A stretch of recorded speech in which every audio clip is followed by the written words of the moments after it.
Russians tried repeatedly to settle on terms that were very, very beneficial to Ukraine and us. The major thing they wanted was for us to keep NATO out of the Ukraine.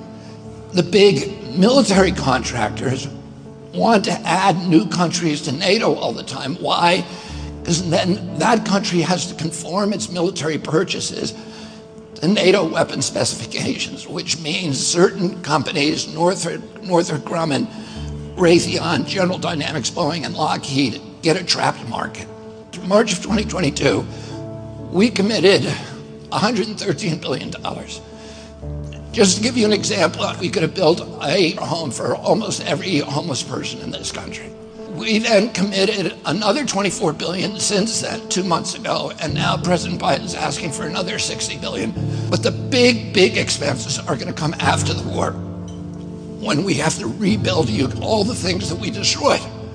Mitch McConnell was asked, can we really afford to spend $113 billion to Ukraine? He said, don't worry. It's not really going to Ukraine. It's going to American defense manufacturers. So he just admitted it's a money laundering scheme.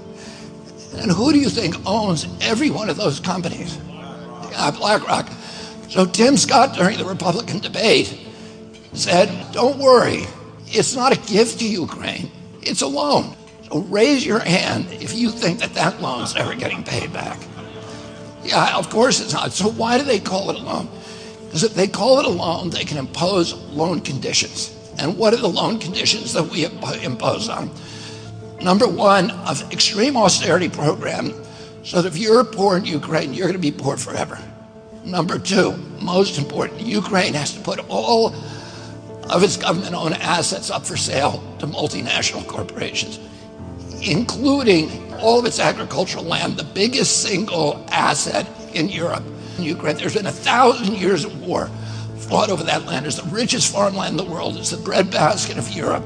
500,000 kids almost, Ukrainian kids, have died to keep that land as part of Ukraine. They almost certainly didn't know about this loan condition. They've already sold 30% of it. The buyers were DuPont, Cargill, and Monsanto. Who do you think owns all of those companies? Yeah, BlackRock. And then in December, President Biden gave out the contract to rebuild Ukraine. And who do you think got that contract? BlackRock. So they're doing this right in front of us. They don't even care that we know anymore, because they know that they can get away with it. And how do they know that? Because they have a strategy. And that strategy is an old strategy, which is they keep us at war with each other. They keep us hating on each other. They keep the Republicans and Democrats fighting each other, black against white, and all these divisions that they sow.